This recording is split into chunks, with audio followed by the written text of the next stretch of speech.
Thanks for being here, everyone. We're just getting the live stream going. Thanks for your patience. Always a little bit of extra patience required when we're doing something hybrid, making sure everybody's comfortable, both in Zoom and in person. Thanks for joining us.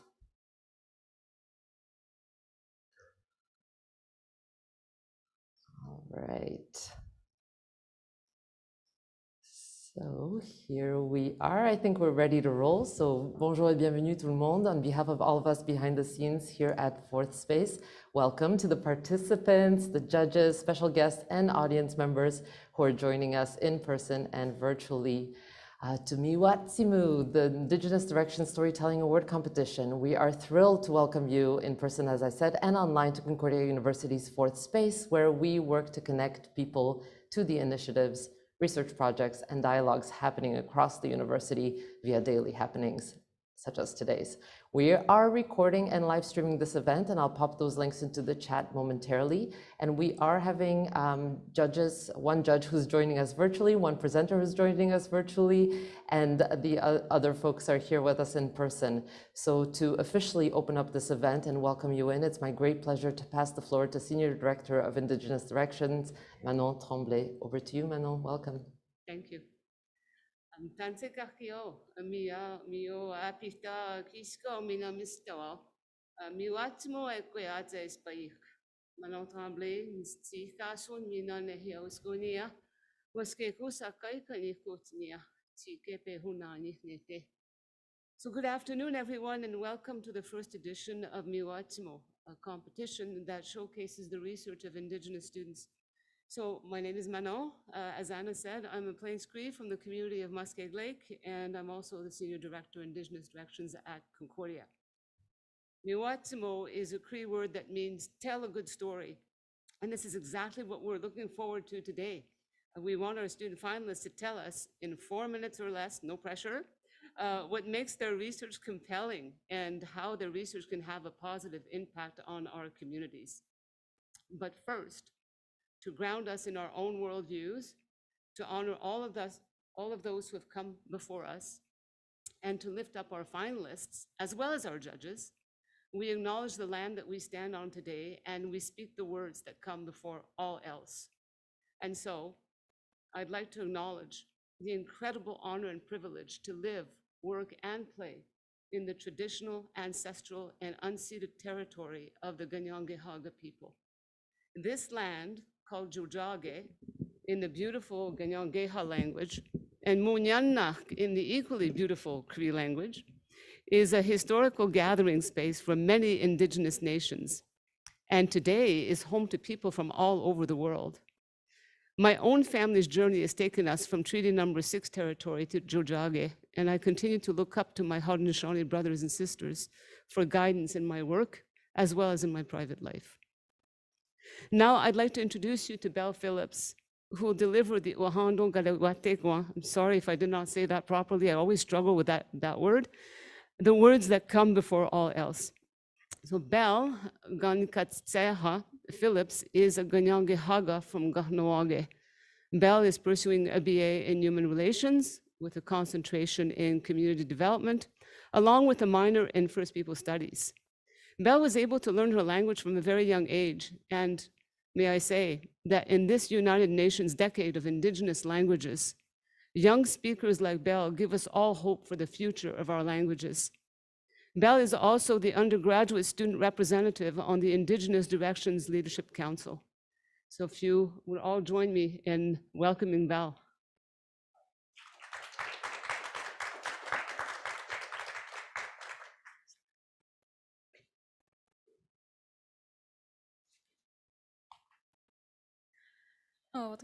What's Zawaguego, Zawadahusio, Skarnigarewasa, Negade, Ahandu Garewatakwa, Agawana Hatstu, Aguego Aska, Adedawahwet Nunine, Ungwatni Gorda, Diatino Radune, Ungwaisua, Aguego Aska, Adedawahwet Nunine, Ungwatni Gorda, Diatino Radune, Yukinitsahan Zihunzade. Aguego Aska, Adedawahwet Nunine, Ungwatni Gorda, Diatino Radune, Ganegordanu. Aguego Aska, Adedawahwet Nunine, Ungwatni Gorda, Diatino Radune, Gadzu Sua. Agwego aska adedawahwet nuni ne ungwat ni gora danu dieti nuaradu ne ohunde su'a danu odera su'a. Agwego aska adedawahwet nuni ne ungwat ni gora danu dieti nuaradu ne onunkwa su'a. Agwego aska adedawahwet nuni ne ungwat ni gora danu dieti nuaradu ne gayon tostra oni ne John Hekwa. Agwego aska adedawahwet nuni ne ungwat ni gora danu dieti nuaradu ne gahi su'a. Agwego aska adedawahwet nuni ne ungwat ni gora danu dieti nuaradu ne gundirio. Agwego aska adedawahwet nuni ne ungwat ni gora danu dieti nuaradu ne ogara su'a danu garunda su'a. Agwego aska adedawahwet nuni ne ungwat ni gora danu dieti nuaradu ne uzida ugu'a. Agwego aska adedawahwet nuni ne ungwat ni gora danu dieti nuaradu ne uzinua su'a. Agwego aska adedawahwet nuni ne ungwat ni gora danu dieti nuaradu ne yunkisotogo radiwardas.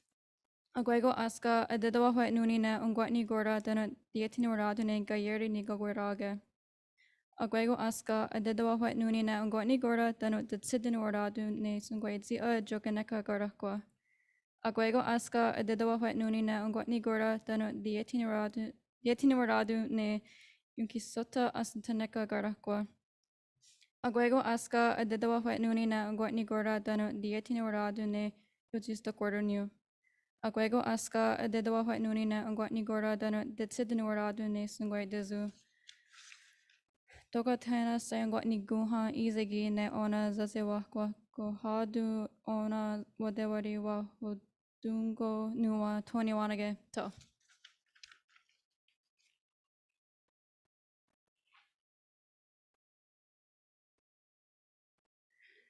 Thank you, Belle.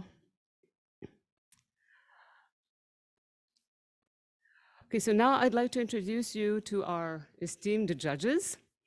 I'm going to start with Bimadoshka Pukan, who is joining us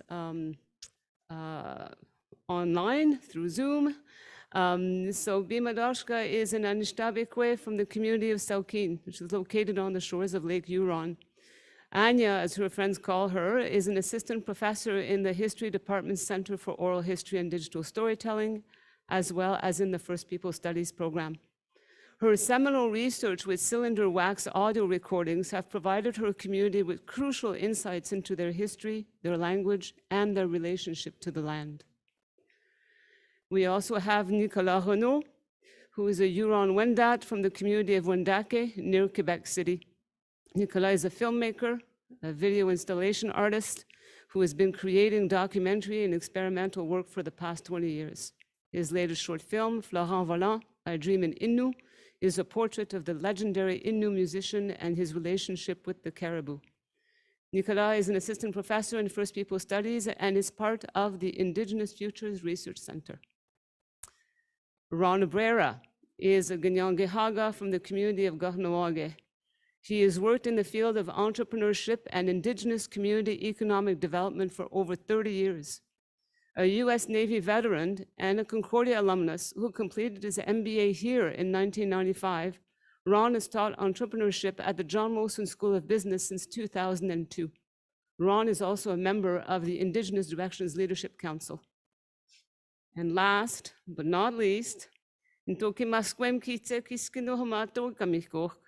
and Whitelaw, our provost and vice president academic, and who is also a Concordia alumna, joined the Department of Art History in 2011. Prior to her appointment, she was a faculty member in the Department of Art and Design at the University of Alberta. Her research examines the intersections of art, historiography, and cultural institutions in Canada, with a particular focus on practices of exhibition and museum display. So please join me in welcoming our judges, who have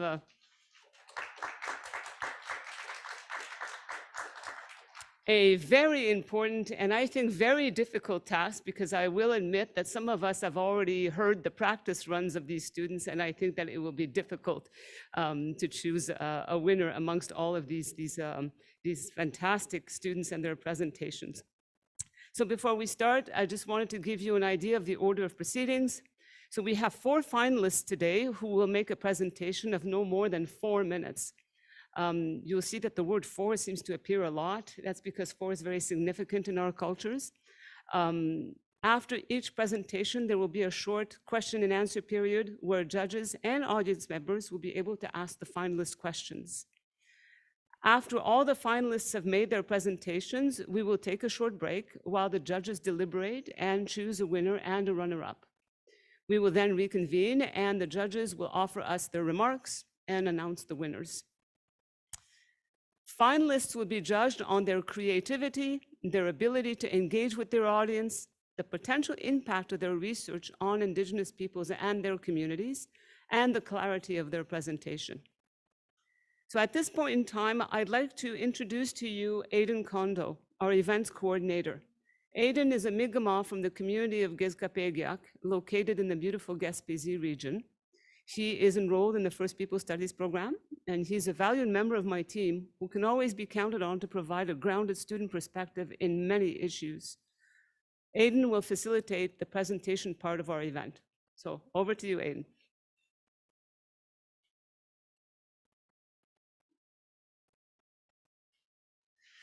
Thank you, Mano.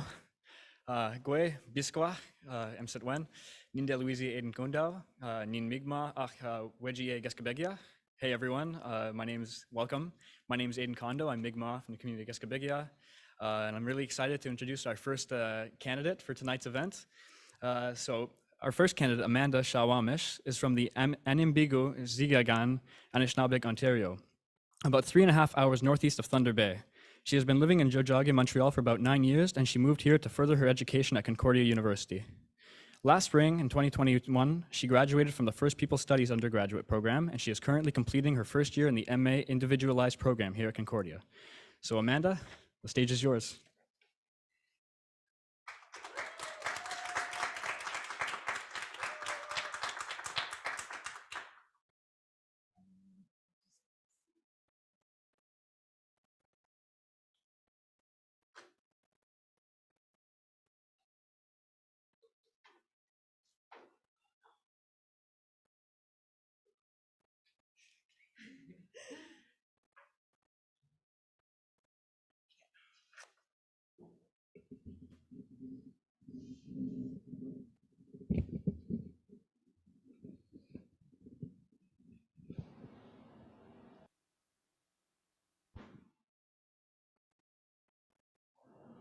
Okay, it's unmuted now.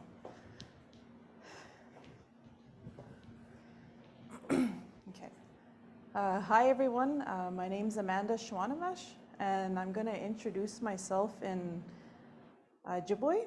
Buju Amanda Shawwamesh, Nidishin Ekaz, Nibogo Zagigan Nishnavik, Nina Doji. I'm from Lake Nipigon First Nation, about 3.5 hours from Thunder Bay. So I'd like to begin my presentation with the meaning of my project. So listen using eyes and ears, and there's a story behind this. I visited 2 elders from my community last summer, and funny story is I came there with my notepad and my phone ready to record, and they told me, they said, no, put away your notepad, put away your phone, you're not gonna record it. So I said, okay, I respected that. So the reason behind that is because back then, like we didn't have paper or pen, we didn't write anything down. We orally tell the stories, and as well through painting, songs, dance, beadwork. So they told me, you know, use your eyes to observe the situation, and use your ears to listen. And something, if it's meant to stick, then it's meant for me. And that's why we don't write notes. So I'll last summer I saw my great-grandmother's beadwork for the first time, and this is on my mom's side. I was just like, wow, it was because I'm a beater too, and I self-taught. So I asked my grandma, my gugu, I asked her, I said, why did your mom bead? Where did she learn it from? But she couldn't tell me. So I started thinking like about why I bead too. And so I was like, because beading has been part of my life for last 6 years on my healing journey and reconnecting back to my Anishinaabe identity and culture. So I started thinking maybe, you know, the flowers are from where she grew up, they were from the bush. So I started thinking about this, and then it moves on to my plan for the for the summer. I'm going to take my family with me to Obabaka. On the left there is where it's circled. That's where we're going to be. It's about 2-3 hours in the bush. So, and I'm going to bring my family with me, and I'm bringing like my grandma. So, you know, like when I'm hoping that just being there, she'll remember stories and that we can reconnect together, because there's a gap between the elders and the youth. And my project is to benefit the future generations. So this is a picture of my family, and I'm going to bring my nieces as well, my stepkids. And there's a picture of my dad there. I'm going to be visiting where he's from as well, in Allen Water Bridge. He had passed in November. So this beadwork, I just want to show an example of my beadwork, and this is my way of telling a story. So, and I hope this benefits the youth and the future generations. Miigwech.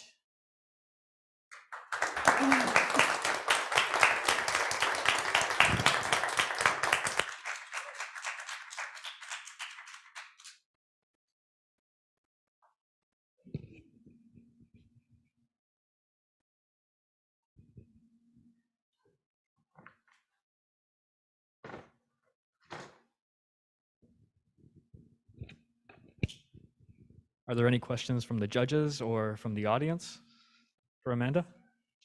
No problem.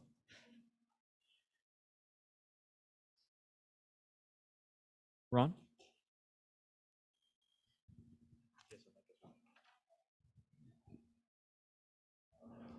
Oh, I have yeah.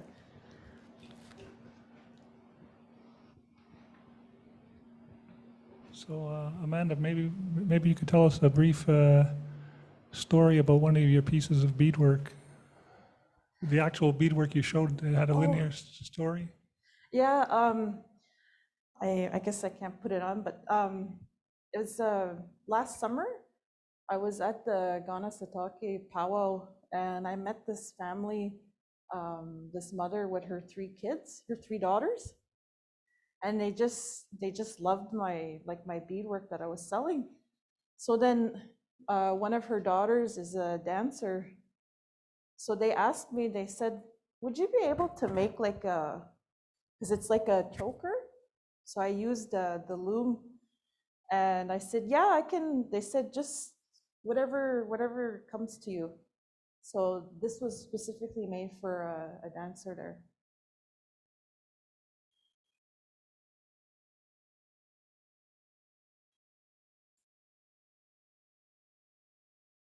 Thank you, Amanda. This is going to be not a very well-formed question, but when you're beading, do you feel like you're telling a story through your beading? So I'm trying, and I'm thinking of it very much, I keep using my hands, Yeah. because it feels like it's a very tactile thing, and you talked about eyes and ears, but I think there's also hands and fingers and touch. I wonder if you can talk a little bit about that. Yes, actually, I've been making like earrings. Like some people, they'll ask, they'll say, "Can you make me earrings?" But I don't know like which colors or which style, just whatever comes to you. So, you know, I look at the person, and then I'll ask them like, I'll see what they're wearing, and then that's me like observing, and then I just put it together. Like I'll bring the colors and how I think they're like. If someone dresses like more like with bright colors, then I'll use like green, yellow, and red, but not too like tacky. So, but yeah, and my goal is when I do go up to visit like my Gugu's land and where my dad is from too, is I want to just be there and just feel the environment, because this is where my ancestors come from, and that's how I want to transfer this into my beadwork, because that'll be my final research creation. So I'll be telling this story of not only my journey, but my family's and my community. So do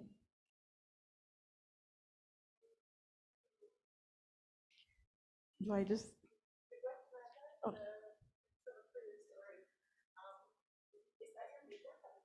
Yes, yeah. Yeah.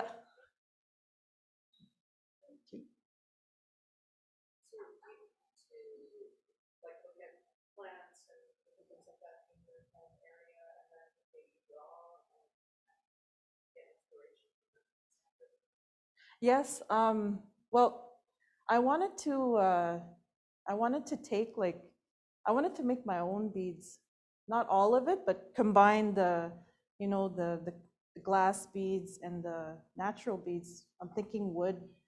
So I wanted to take some from where my grandma's from and where my dad's from, and take lots of pictures and even videos, and just see what is out there. Like, because where my dad's from, my mom and my dad, they did bring me when I was a kid, but I can't remember everything. But so yeah.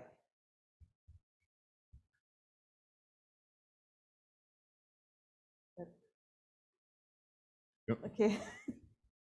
Can you hear me? Okay, perfect. Thank you, Amanda. Yes, thank you. Moving on to our next candidate. Brooke Rice is from the Spine clan of the Ganyan Gahega Nation, born and raised in Ganawage. She is an auntie, daughter, granddaughter, sister, and relative. She is currently pursuing her master's in individualized program at Concordia University, where she hopes to create sustainable youth mentorship in the community based on traditional kinship systems, language, land, and remembrance of her people's ways. Being an energetic snipe, Brooke loves hanging out with her family and friends, eating scrumptious foods, foraging, learning about sustainable energy, planting, seed saving, and hunting with her partner. So Brooke, all yours.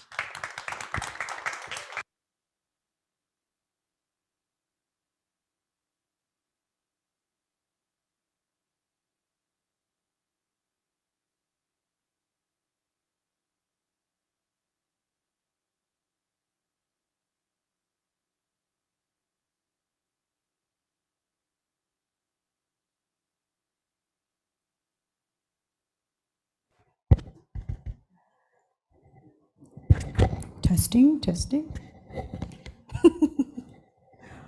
All right. This is the slideshow.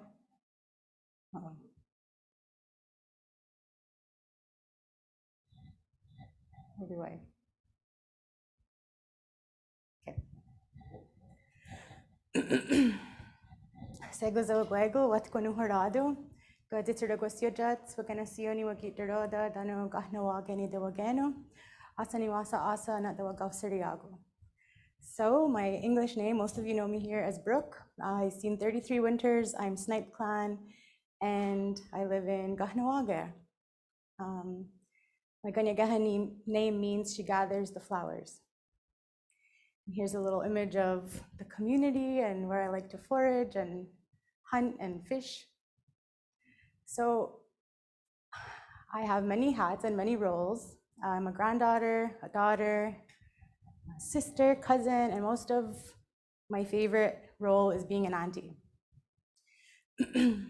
And did you ever wonder why there's 13 moons but only 12 months in our calendar?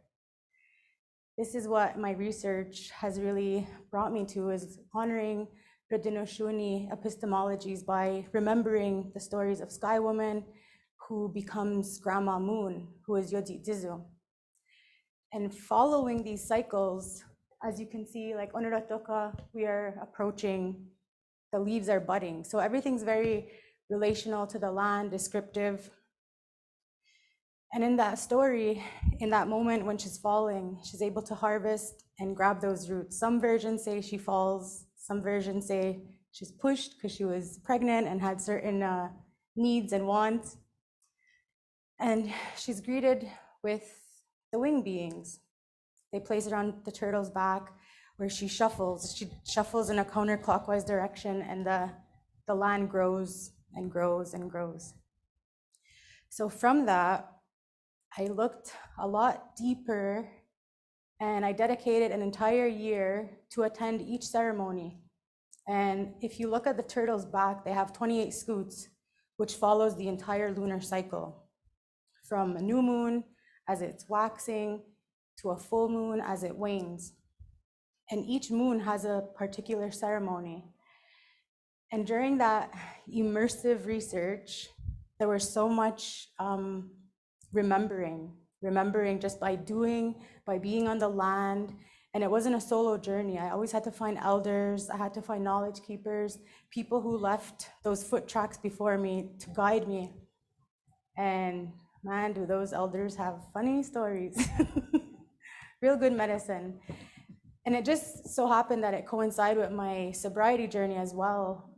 And it really allowed me to remember my roles and responsibilities as a Kanyakahaga woman. As I beaded these moccasins, I was able to remember. And then my mother told me a story that my grandmother was a beader and I never met her. And I wanted a new skirt for maple ceremony this past month, and I busted out my sewing machine. I put pockets in it. I'm super proud. So this journey also brought me into Sweat Lodge. I did a sweat and I did a fast, 4 days, no food, no water. And this was one of my main messages that I received was the spider web of weaving connections.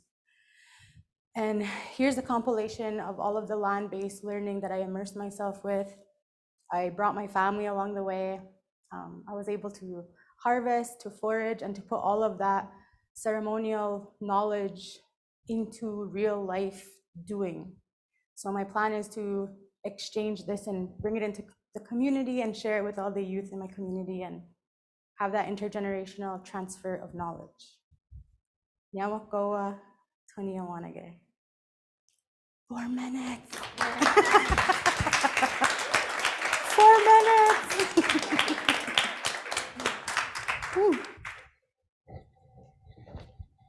That was hard to do in 4 minutes. Any questions? It's really interesting to have this whole screen.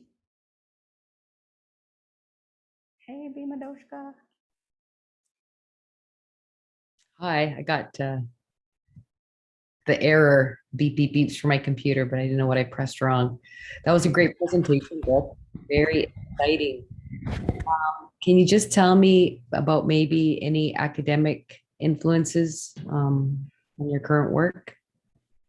Yeah, I really love Leanne Simpson's work. Who else?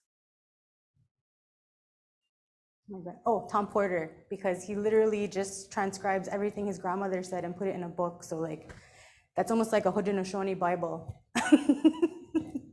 It has all the teachings, it describes the numbers, the symbology, all the stories, as well as, what's her name? Oh, Winona LaDuke. I love a lot of her work as well. That's just off the top of my head. I have my list somewhere. My PDF. Awesome. Awesome. Thanks.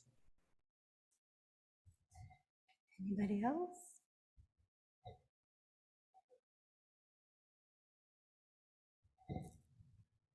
So Brooke, are you integrating some of your academic work into the community gardens in Kahnawake and the food sovereignty initiatives like with Kahnawake Collective Impact? I met a few times at their meetings, and it seems that there's Cree I guess there's already projects that are set in motion. So I'm fortunate to have a pretty big yard, and I think I'm just gonna round up some kids and get them in the garden. That's my goal. And I'm also planting with the lunar cycles. I did it last year, a trial run, but this year I really went gung-ho. I think I started my onions in February with the full moon. No, the new moon, because it harnessed that energy and it pulls downward because they're bulbs and roots. And anything that's above ground that has like leafy greens, you do on a new moon. Full moon, bulbs, new moon, leafy greens. Yes. So I don't know if it's a long story, but are you able to tell us how or why there's 13? No, I don't know that. I think it connects to the turtle's back. There's no story in our creation story with the moons, but because the moon controls all of the tides, all of the waters, and a woman's body follows the 28 cycles. So as water carriers, we're seed carriers, we're life carriers. That cycle follows the 28 scoots on the back and the 13 on the turtle's back. So I would connect that to the turtle's back. There must be some astronomical version, but 13. Anybody else? Yes.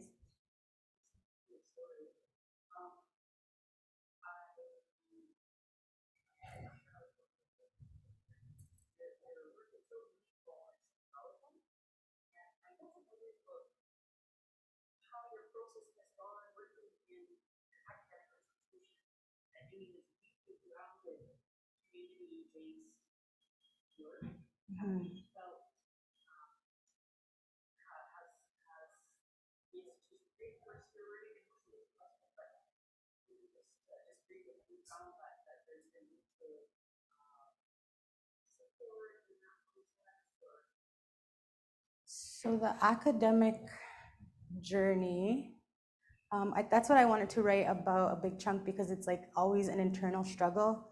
So it's like, do you learn by reading and writing, or do you learn by doing?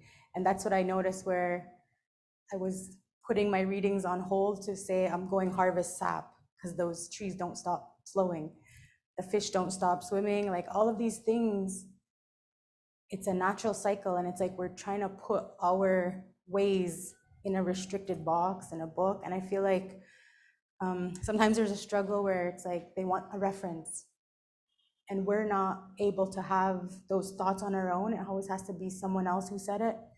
So that's another little bit of a struggle, that we have our own knowledges. Each and every one of us in this room carries knowledge.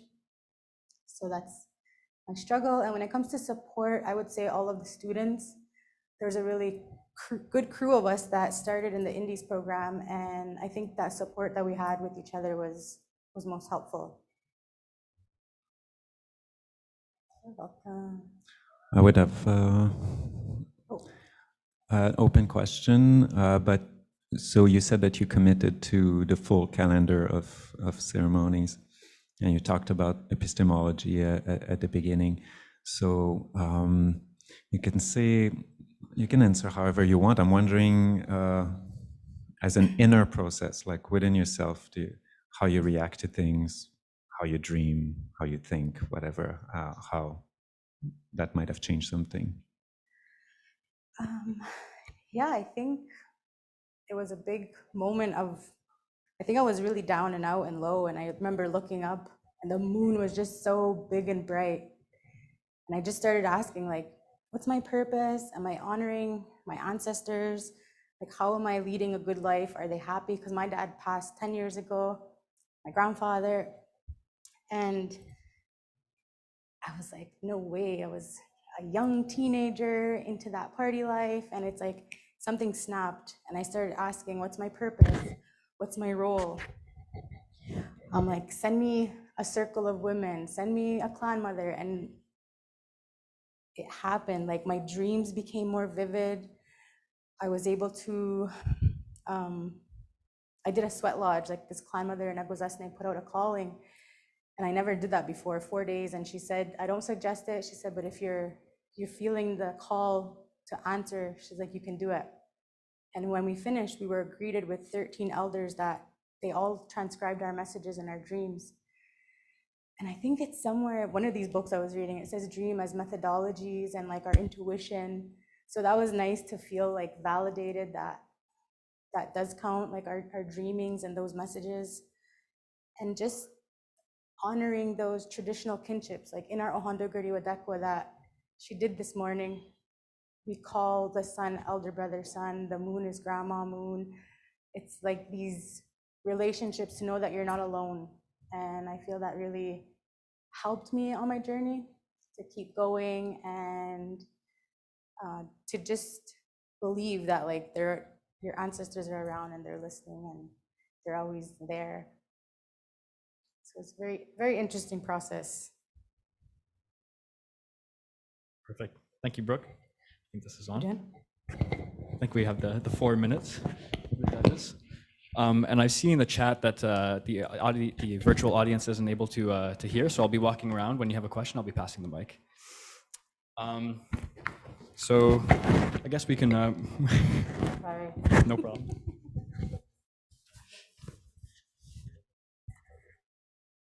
I see Julian's ready. Our next candidate. Our next candidate, Julian, will be joining us virtually. So Julian Dumont is Anishinaabe, which is part of the Algonquin Nation, and she was born and raised in a community of Kitigan-Zibi. She's a current PhD student in the clinical psychology program at Concordia. Her research interests include exploring strength-based models focusing on identifying culturally relevant protective factors and implementing community-informed strategies to address trauma and enhance resilience amongst Anishinaabe youth. Her research aims to inform academic literature and mainstream healthcare practices of land-based healing intervention from an Anishinaabe paradigm. Leave it to you, Julian. Miywâcimo, Aiden. 1 second while I'm setting things up. Okay, so I'll start my timer on this side. So quick kakanansi jashig, Julian Adishnikas, Kirigan Zibi and Donjaba Adishna Belman. Hello everyone, welcome. As I mentioned, my name is Julian Dumont, and I'm a proud Anishinaabe from Kitigan-Zibi, and I'm also currently a PhD student in the clinical psychology program at Concordia. And I want to acknowledge that I'm speaking to you all today from unceded Algonquin territory, and further recognize the Danye-Gahaga territory where the competition is being hosted today. And before I begin talking about my research, I want to speak to my positionality and passions that have led me to my current position and area of research. And so like I mentioned, I was born and raised in Kitigan-Zibi, Anishinaabe. And so here we could see the traditional unceded territory of the Anishinaabe that surround the Great Lakes. And in the lightest shade of blue, we can see the Algonquin territory. And Kitigan-Zibi is one of the 11 communities that make up the Algonquin Nation. And so I grew up in Kitigan-Zibi and went to school on reserve. And here we can see a picture of me graduating from Paganawatik, which then led me to the big school, Kitigan-Zibi Kikanan Madanan. And really, I'm so grateful to have attended school on reserve because it really gave me a chance to learn lots about my culture, my practices. I learned my mother tongue Anishinaabe, learned from the land, and ultimately became a very strong and proud Anishinaabe. And further, I began holding many roles within my community, most of which included working with the youth. So I started the first girls group, as we could see some of those pictures. I was a summer camp coordinator for Kitigan-Zibi and began working with the youth as a youth worker and a coordinator at the Maniwaki Native Friendship Center. And so ultimately, when entering post-secondary education, I had a strong sense of my cultural identity and developed a passion for working with youth to encourage healthy development, or as our teachings say, meey-WAH-tsee-moo, so that being the good life. And so in graduate school, my passions really inspired my master's research. And so this all began with consultation with my community towards developing a study that fit with our way of understanding the world. And so we came back to the teaching of the medicine wheel. And for the Anishinaabe, the medicine wheel is central to our way of living and understanding the world. the medicine wheel offers teachings of meey-WAH-tsee-moo, and it instills that importance of holistic well-being. And it includes those aspects of spiritual, physical, mental, and emotional health. And so ultimately, the study aims to explore the extent to which cultural awareness contributes to the mental health outcomes for Anishinaabe youth during the COVID-19 pandemic. And so the results did highlight our community knowledge and worldview in that awareness of connectedness seemed to be protective in dampening the effects of negative mental health outcomes during the COVID-19 pandemic. And so seemingly youth aware of their connection to family, community, and land reflected on their role and the need to engage in healthy behaviors. And so my hopes are that these findings can inform prevention programs within the community, as well as culturally relevant interventions for Anishinaabe youth. And so informed by my master's project, my doctoral research will identify strategies to promote awareness of connectedness among youth through land-based healing methods, including teachings on the interconnectedness of creation and how these strategies could help Anishinaabe youth during their development and encourage meey-WAH-tsee-moo. And so altogether, my research area offers a community understanding of wellness, which reflects the resiliency of Anishinaabe youth. So with that, I want to say thank you for listening. Miigwechonje.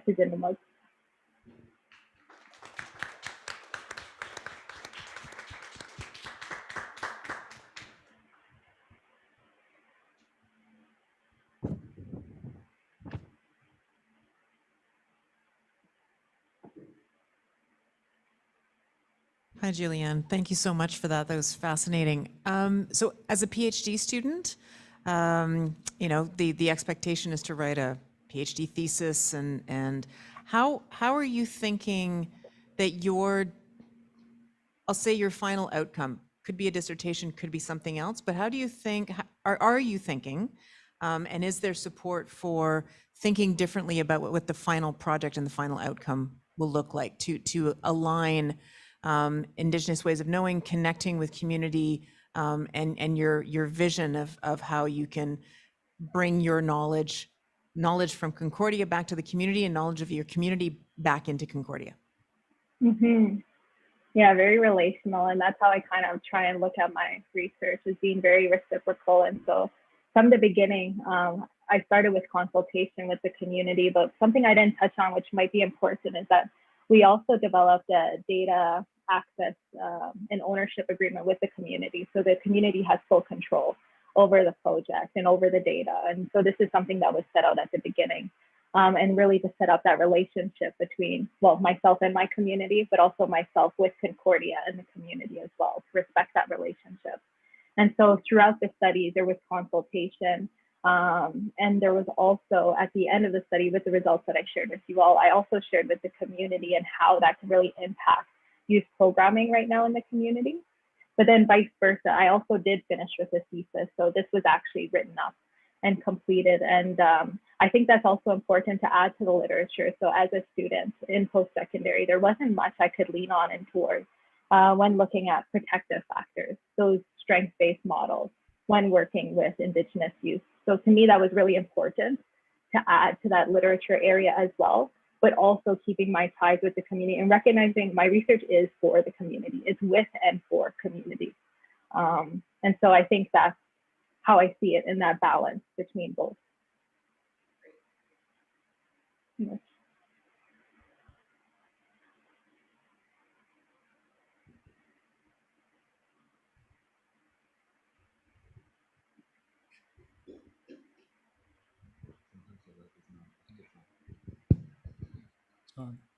Thank you, Julian, for your presentation. I'm curious your thoughts about the role that technology plays in community connectivity and even inter-community connectivity. If you have example of anything we've learned through COVID and anything that we can adapt for the future, and the role of technology and connectivity. Yeah, that's an interesting one. Not one that I've thought of much, I'll be honest with you, but I'll give you a little hint of my thinking around this. So I didn't mention, but part of my project as well, I was supposed to be meeting with youth in person, but of course, COVID kind of interrupted that. And so something that we did integrate were information sessions that I recorded and gave out to the youth. And so there I gave teachings of the medicine wheel was one, for example, but we also followed the seasons and talked about different cultural activities they could engage in the community during those times. And so I thought that was really important that we were still able to engage in different ways during the pandemic. And I think this is something I'll take moving forward. So even in my practice, my clinical practice right now as a student, we're seeing how important video conferencing is to access services. And so the same could be said for youth who are, like myself, maybe living away from community in a way to engage and be part of, and feel part of the community, which I think speaks to those results of integrating them within their family, within the community, and feeling connected on those levels. So I do think internet or those connections are important to look at, but it's not something I looked at in my project, but that's kind of, I guess, my response to that. Thank you for the question. I'll definitely think about that for the future.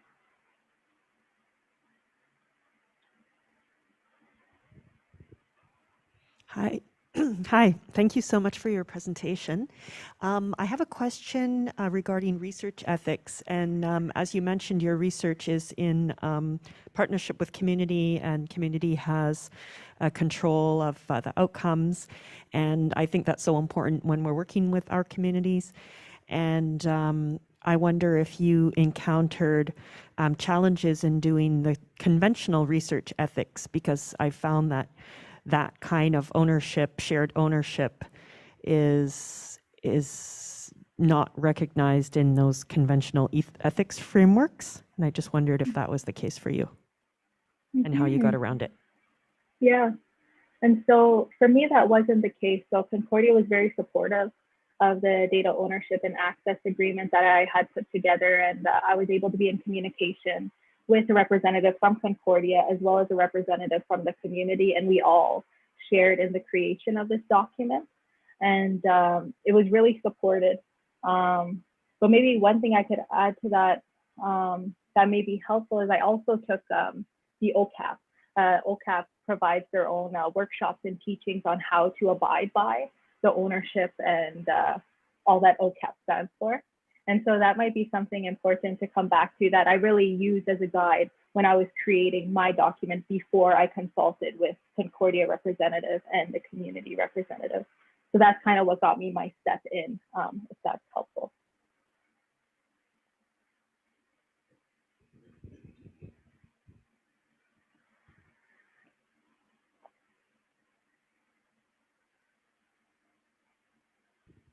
No last questions?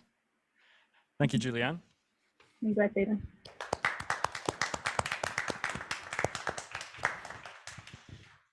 So now our last candidate for our event today is Victoria May, who is a citizen of the Manitoba Métis Federation. Her maternal grandmother, Irene Vermette, grew up on the Fox Farm outside Prince Albert. Born in Ottawa, she began her dance career at the Royal Winnipeg Ballet and danced for ballet and contemporary dance companies in Europe and Canada for over 25 years. She's a master's student in the individualized program at Concordia in Jojage.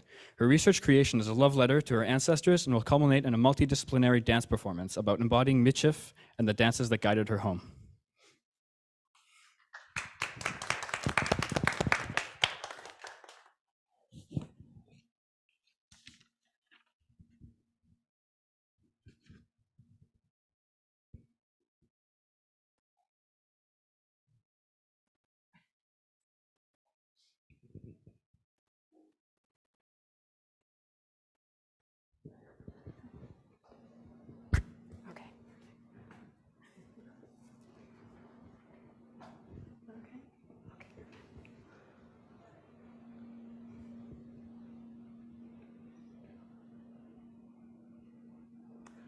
Tanchik Yoao, Kashun Victoria.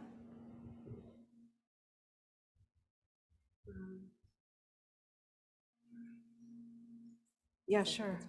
Okay, perfect. Test, and okay, perfect.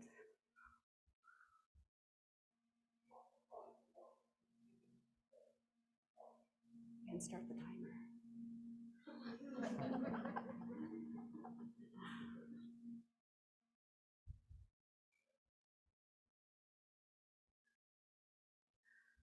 Tansa Kiawao.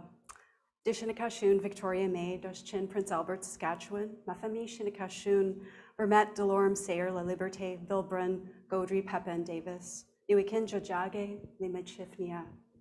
I'm a master's student here at Concordia, and I'm a professional ballet dancer. My research creation is centered on a solo dance piece called Kiwapamitsnawa, which means I see you all, in Michif. My cousin Graham Andrews, who's a Michif speaker, said he was the first of 7 generations to have not heard Michif in his mother's womb. I was struggling to learn Michif. The words would fall from my head through my body, and I struggled to remember them. My question is, can connecting Michif words to dance or embodying the words help me learn and make up for that layer of loss of not having had prenatal exposure to the language? Naki, stop. And dance, watakwan. My friend Ivani Malo, a dancer who's Wolastoqey, offered to teach me how to make my dancer's moccasins. I chose red moose hide to honor my late mother, Roberta, who was always supporting my love and my dream in becoming a dancer. Ivani measured my feet and made a pattern to create a vamp and showed me how to cut the hide, because there's a stretch, and in one direction and less than the other, and they have to be cut just right, or else they'll just keep growing once they're done. We use sinew to sew the thick moose hide pieces together, and this can be a little bit hard on fingers like mine that are not used to it. So frequent breaks and laughs and a lot of fun and tea were in order. Sherry Farrell-Rossett said to me that a stitch can save a life. A stitch can save a life because moccasins are meant to be functional and are a necessity to keep the feet protected, and each stitch has to be perfect so that the wearer is safe. Imagine getting water in your shoe while out in the bush and the consequences that could follow, and while I haven't had that experience, perfect stitches on my ballet point shoes were essential, otherwise I could get injured. After 2 days of sewing, laughing, bruised fingers, and shared dance stories, we were done. Mission accomplished. This is a picture of my daughter, Stella, then 7 years old, taken at an event where I first met Ivani, and to my surprise, Stella just dove into the circle of 100 people dancing, and she looked so at ease out there, encouraging me to join her, and looking confused when I hesitated, because at that time I was a little lost. I'd stopped calling myself a dancer, and I was in semi-retirement, and it was a difficult time, and it was like a part of me had died. I've since learned that dancing in a circle is not the same as performing. It's not about me. It's about dancing for others. It's about dancing for those that are no longer with us and for those to come. And I learned the Michif word of nashkopishkun, which means little elder. And it's the same word for great-grandparent and great-grandchild. So this is the moment of nashkopishkun leading her mother into the circle. Shortly after, I was able to connect with my Métis family, where my late Nan grew up on the road allowance just outside Prince Albert. So a stitch can save a life. Stitching words to dances, I learned the words kishakihik. Kishakihik, which means I love you. Nashkopishkun leading me into the circle, dancing my way home, where I would start to learn my dances, songs, language, and remember who I was, a Michif woman, a mother, and a dancer. Merci.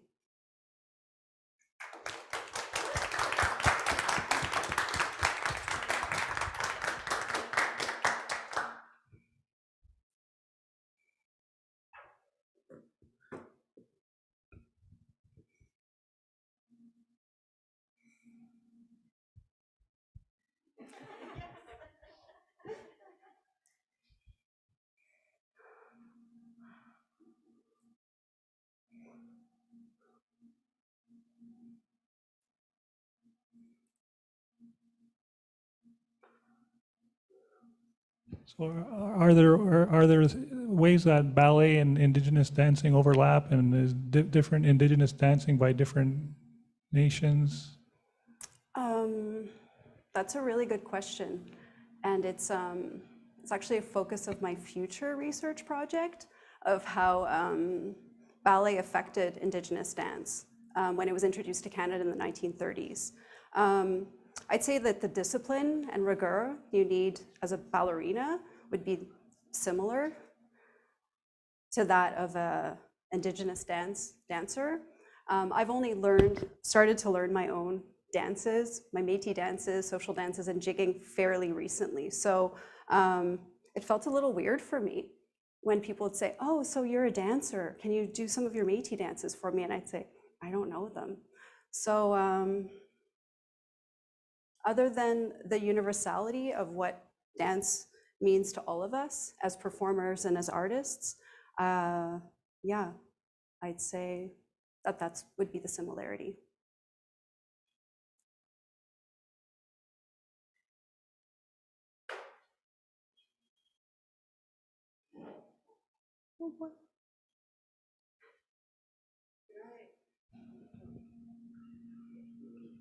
Go ahead.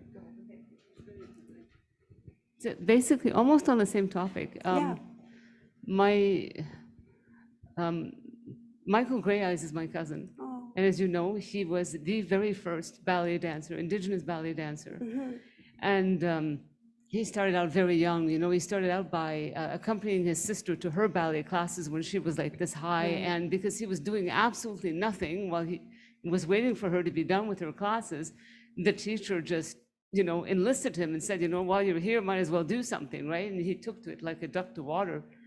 But he said that as he grew older, you know, he got to a point when he was an adult where he was actually mid-performance with the National Ballet of Canada, and he went like, what am I doing here? Mm. He said all of a sudden he had this epiphany of a conflict between this very, very white European form of dance that came out of the 18th century with his Indigenous identity. And I'm wondering if this is a conflict that you've had.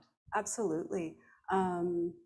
At that event I mentioned, I heard Barbara Daibo, a Ganyangihaga dance artist, speak about ballet as a foreign art form, as something not from this territory, and how it affects body image, especially for women. And I just kind of had one of those aha moments and said to myself, what have I been doing my whole life? Like, I love to dance and I love to perform and I love to share, but that aesthetic never fit quite for me. So that's also, yeah, as I mentioned, at the root of what I want to explore is how that aesthetic that came from elsewhere took over. Like, there's a dance school, a ballet school in every corner, and I love ballet. It's not anti-ballet.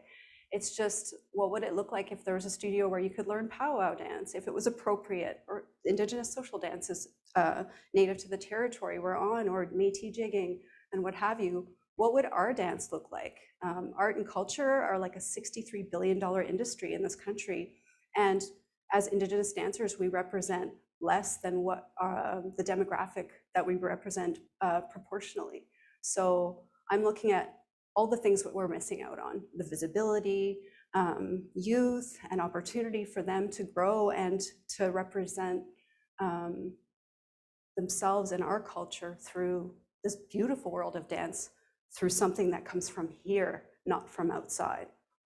So.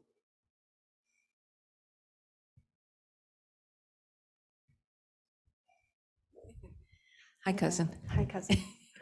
I'm wondering if you can speak a little bit about your process of learning Michif, and is there something that goes on in your body in terms of, like, do you want to express that through dance, or like, what's your process of kind of your body is like a channel for that language to kind of enter and then be processed in that way? Yeah, it's not linear. It's definitely more circular, multi-dimensional, wormholes probably. I wrote a poem in Michif before I had even met a Michif speaker, because none of my cousins learned the language, unfortunately. They weren't able to. So I accessed what I could from online, from dictionaries, and I pieced this poem together that kind of came to me also in a dream. And I was trying to remember these words, and they just kept falling, and I was so frustrated. I thought, oh, you can remember all this complex choreography, but why can't you remember these words? You've learned languages, so why is this so hard? And it was because I had an emotional, not a block, but it was just something I had to kind of move through. So it goes in different stages. Like, sometimes the words are there, And then I connect movements I already know. This is 2 ans passés, Kayash, long ago, for example. So that will help me orient myself, Kayash, and make a framework for me. So I cannot bypass the emotional aspect of it, but I can place it in space for myself. Other times, I'll improvise. Sometimes that comes from a dream state. Sometimes it just comes from going to the studio and starting to work. I was coming up with one improvisation, which I then later learned, and I was thinking about the clouds, which is yik, wash, kun. And sometimes those words just go with the movement. And other times, like I'm sort of forced to connect them. So it's quite varied. So it's given me a different palette, like multi ways of being able to kind of gather and build like my language bundle, which is still really like PC. My language learning should have come at a time when COVID happened. So my classes have been online and it's been a great opportunity, but it's been definitely a challenge. Yeah, my question was pretty much the same as the last one, but I'm going to branch out of it because, yeah, learning language is hard outside of a collective community process. So like the indigenous language, I've been myself studying and trying to learn for a few years, it remains very intellectual because there's very few opportunities to actually speak, and it's rarely tied to an actual activity, to an actual action. So how do you, because you've talked a lot about personal inner transformation in regards to dance, in regard to your career, in regards to all kinds of things. How do you envision that kind of necessary community, collective extension of learning language and language issues? Oh yeah, great question. When I started the idea of this project, I had connected to many language learners, like in process. My cousin Graham Andrews, who I later connected to, had learned the language as a youth. But at the time, there weren't opportunities to really learn, especially not in Montreal and even out west.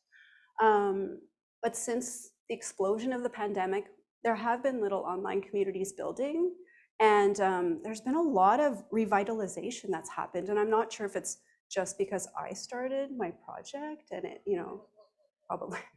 But there was already a lot of things in the works, of course. For years and years, people have been, Verna de Montigny, Nelder has been just working to promote and teach and share the language. So it's like just sort of picking up with that steam. If I can't talk to anybody, like it's sort of like you're learning a language in a vacuum and it doesn't really work. So I've enlisted the help of my child, Stella. So we're at home, we use language apps and we have fun. She loves them. She's so technically brilliant and so much better at me at like absorbing and remembering all of the words and sentences. She doesn't have that same block. She's just a fresh palette and ready to kind of a sponge taking it in. We have some initiatives to participate in a language camp that I'm trying to help build, but every year it kind of keeps getting pushed. The hope is to do to learn Michif through a musical that was written some years ago by Maureen Belanger about Batoche, which is a place in Saskatchewan where the final battle was fought between the Métis and the Canadians. And so I really think that integrating language, whether it's through like dance or song or just being in action, is definitely the way to go, and with community, of course. It's been said that if our language dies, we die as a people. So I think a lot of us are really eager to not let that happen. Thanks. Oh. Any other questions? Thank you so much, Victoria. Merci. It's really just a comment or reflection. Obviously, your presentation is raising so much as a, I don't know, early new Michif learner as well. And I just find that the relationship with body and embodied practices of learning, from what I've observed and learned is relearning languages that we have been separate from us or that we haven't been able to grow up with.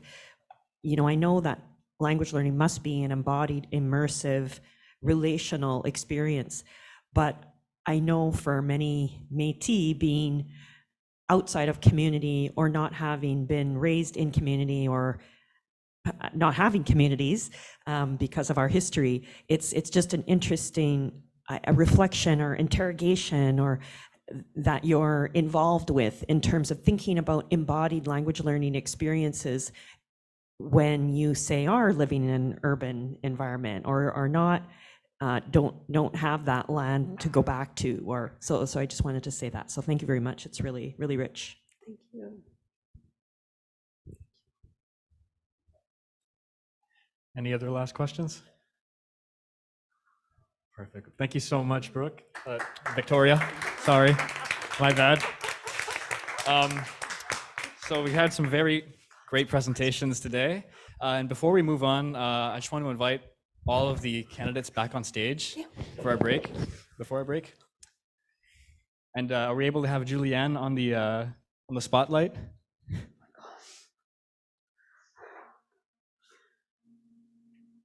Perfect. We have to go back? Just like everyone to come on. We should give a big round of applause to all the candidates presenting today.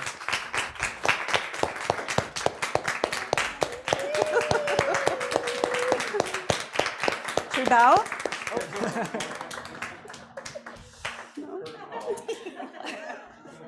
This is the kind of choreographer I am. Perfect. Thank you so much. Now, the judges will move to a breakout room so they can deliberate, and then they'll be back with some final remarks and the announcing of the winners. Thank you.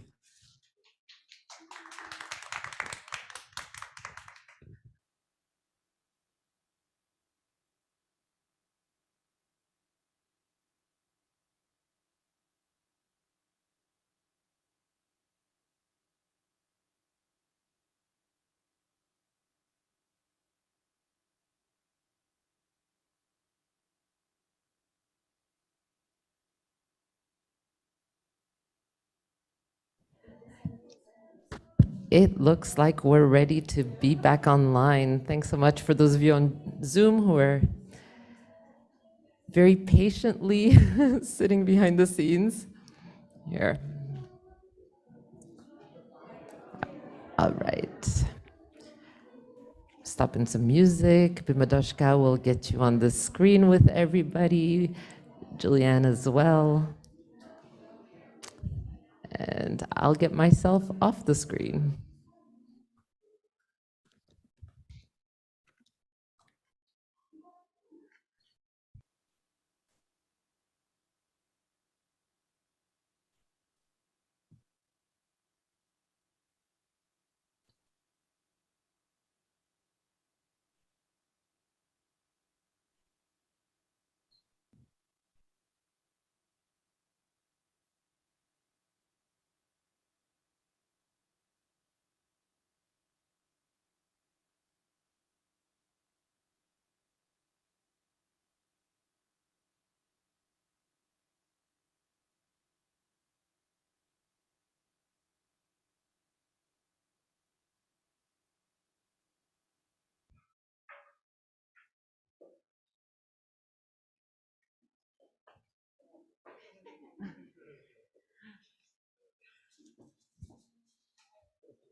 So I'm supposed to start?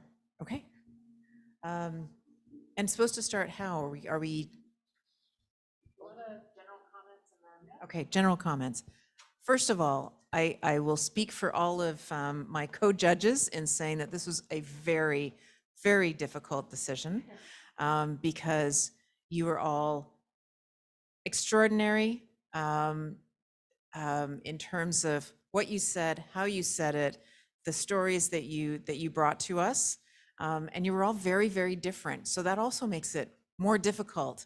to make the assessment. But I think, yeah, we all just thought you were really outstanding. So we thought we would start by just saying something about each of them, and all four of us are going to say something. Of course, now my mind is going blank. So maybe I'll start with Julian, because you're on the screen. I'll start, and I don't know where to look now, because you're on the screen. You know, I think I would say that the striking thing about your presentation was that close connection with community and the work that you're doing with them, with that community. And I think for me, what I'm really looking forward to seeing throughout your PhD is how you can bring that voice into the academy and into Concordia, because those are the voices that we need to be hearing. Brooke, I think what was really striking about what you presented is your embeddedness in the story, and just that was really striking to see how you talk about community, but you're really, you know, there within that. Amanda, I wanted to hear more about the beating. I think we all wanted to, and I think somebody wanted to see it, so I'm going to go over and have a look at it afterwards. But really wanting to, you know, having that connection with the beating was really critical. And Victoria, first of all, huge fan of Sherry Farrell-Rosette. So I've known her since for a while and worked with her. But really the movement, bringing the movement into storytelling is really critical. Yes. Well, as was just said, it was difficult. So when we're going to announce the winner in second place, after our few comments, you should know it was really about trying to look for a few things that stuck out in some of the presentations, and really not about any flaw in anyone's presentation, because we couldn't, that's why we spent some time there. We couldn't right away say that one was really better than others. So it was about looking for some high points or original things in some of them.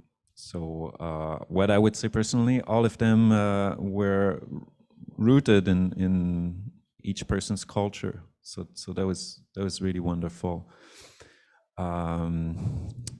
Some had connection with the land, like Amanda, Brooke also. So land and family, that's kind of where the stories keep being regenerated and new stories are born. So that was very important. There was embodiment with Victoria, and movement, language, all of that is something very deep that resonates very deeply. And same thing with Julian, family, community, individual, and how inner balance somewhere can be achieved through that. These are very very fundamental, powerful things. So I mean, it's been great to hear that. Thanks. I'll have less and less to add, as my colleagues have covered a lot of the things. But again, just to reemphasize how it was very difficult for us to judge, because everyone did such a great job. Juliana, you're linking it to wellness in the community is a subject that's very interesting, and to your academic research as well. For you, Brooke, linking it to food sovereignty, we know how much that's important in Kahnawake. Amanda, your beadwork, it's beautiful to see beadwork and using some sort of integrating it into your presentation, and as well for you, Victoria, the integrating of your dance, it was really good. It was very creative. So but it was a very big challenge for us. I'll just emphasize it again to pick the winner. I guess it's my turn to go. Hi, everyone. You guys were amazing. Oh my goodness. Yeah, I almost want to cry. But just want to say, Amanda, I thought it was so cool to hear about your go-go, and that, you know, you want to help future generations connect to their go-go's around the world. Just love that, love it. And I really hear and I can see that you are going to be a fabulous storyteller. Brooke, I felt really connected to when you talked about ceremonial knowledge and that it's living knowledge, and you want to make that connection for all of our youth. I really felt that in my heart and soul. Julian, I have a psych degree, my undergrad. And so I really loved your positionality statement. I thought it was fantastic. And we need to hear more of that from all of our future academics that are coming through. And Victoria, your dance is amazing. I love it. And I felt really connected to your work when you talked about that you wrote a poem and that you use dictionaries. I use dictionaries a lot in my work too.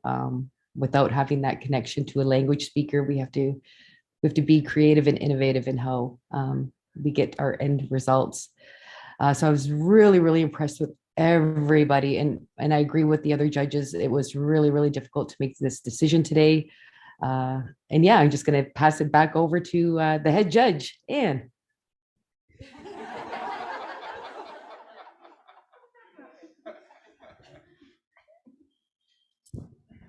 So am I announcing now? And how did I become the head judge? It's not fair. That's my day job. No, it's not.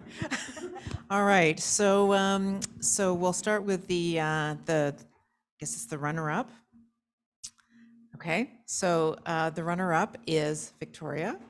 I'm not doing last names because I didn't write them down. Congratulations.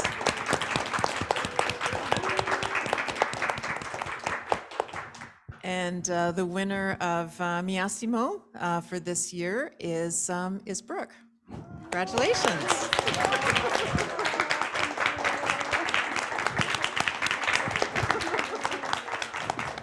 Yeah, I feel like I need to sing. Oh, thank you. No, go on.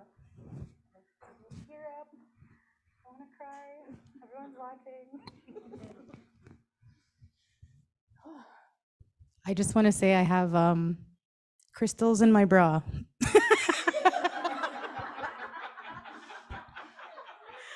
I was like, I'm so nervous to speak in front of people, and my friends always like, these crystals help you speak, these crystals help you ground yourselves.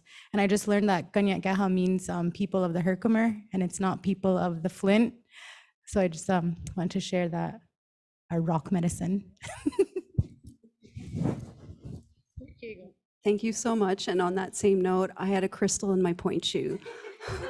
So now we know.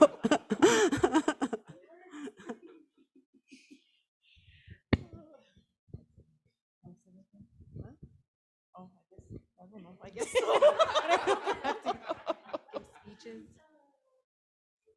so. Yeah, I just wanted to say miigwech, and I don't have a crystal, but I have my dad with me, so just to get me through this. So yeah, everybody. This was such a good experience.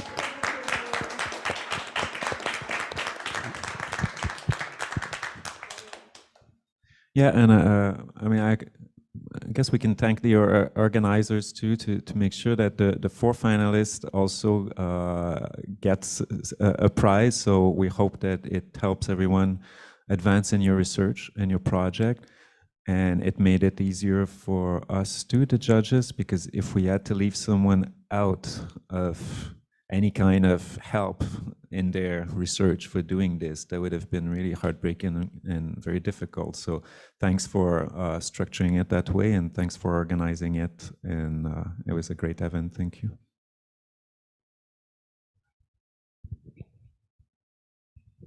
Yes, thank you, everyone. And your presentations were amazing today. It was really great to hear them all. I don't know, Julian, do you have any words you want to say as well? I guess I'll second what everybody said. I'm super appreciative and grateful to have the opportunity to share a little bit about me, about my research. And thank you for just having this, Aiden, Juliet, I could call out everybody, Alan, who is part of it. I really appreciate it, and I appreciate hearing all the stories as well. And so I'll take those with me. And yeah, I can't wait till next year to listen.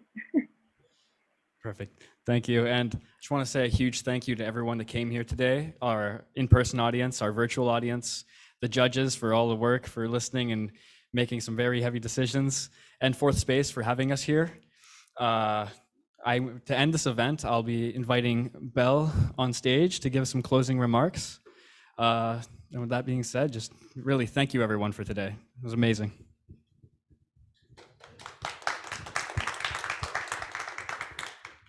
Okay, so I was gonna close up with the Ohana Gariwadeko once more. So Zewada Husios Garnikariwasa, Negati, Ahandu Gariwadeko, Agwana Hatstu, Aguego Aska, Adedawa Wet Nunine, Ungwatni Gora, Dano Dietinuratune, Ungwesua. Aguego Aska, Adedawa Wet Nunine, Ungwatni Gora, Dano Dietinuradune, Yunkinitsahan Zehunzade. Aguego Aska, Adedawa Wet Nunine, Ungwatni Gora, Dano Dietinuradune, Ganigardunu.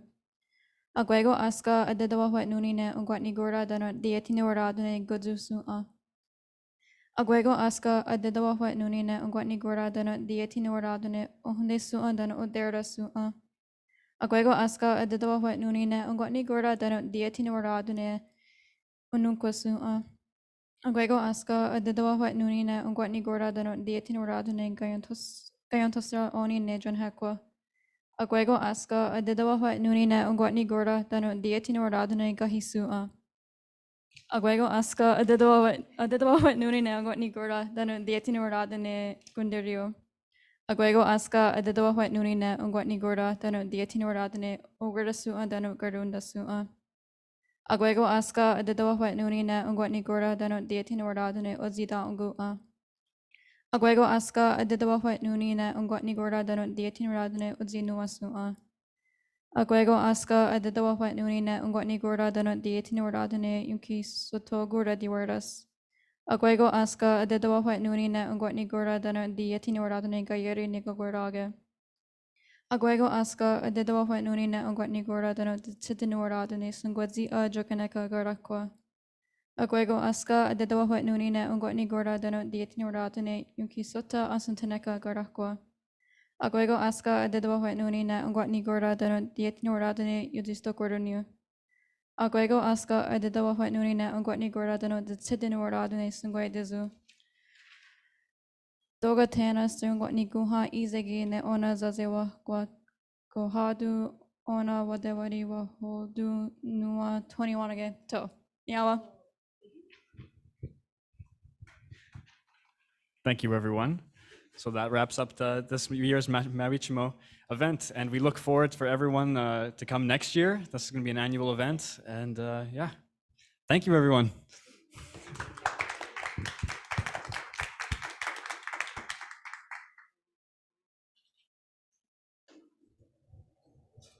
All right, folks, those of you on Zoom, well, once again, I guess I just want to echo on behalf of Fourth Space, we're seeing the chat light up with congratulations and folks who are grateful for all the presentations they heard today, so we'll be sure to share that with our storytellers. Thank you for sharing your stories with us today. We were all very inspired, all of us here in the space, I think, and those of you on Zoom. Speaking of that, we'll be closing up the Zoom and freeing you for this beautiful sunshine that we're experiencing right now. Thanks for coming in person, folks, and those of you on Zoom, have a great afternoon. We'll see you next time. Ciao.